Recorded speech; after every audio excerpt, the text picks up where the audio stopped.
come down a lot, but it's just annoying more than anything. Like, hopefully most of the fences are fine, but we've got crap like that that's built up. And suddenly some waterfront property where we don't normally have water.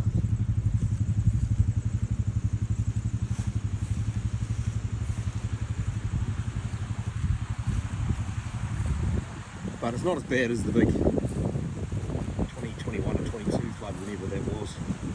When literally all of that there was under right through the whole way. Yesterday was only a little flood really. But still caused a lot of damage, and now pretty much all the grass is covered in that brown, silty, eel smelling crap. Which is pretty crap for the end of the season, but that pretty much sums up the last couple of seasons.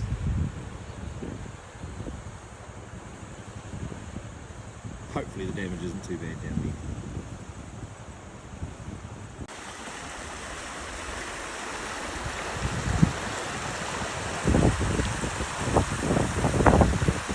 Yes, and we won't be using this culvert anytime soon,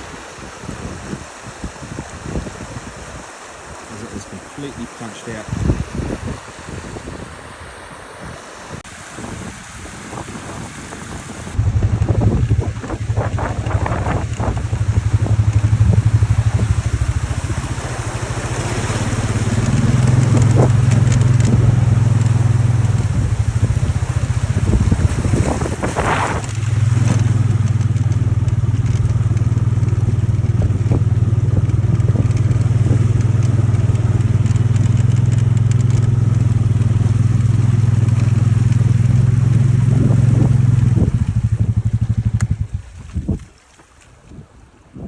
Probably just as well it's a beautiful spot, because after a while this would get annoying. But we've been here for over 100 years and put up with it, so I guess that says something about what sort of spot it is. And hey, now it's like the seaside. I've got seagulls, I've got water. No sharks as far as I'm aware yet, but probably a few eels.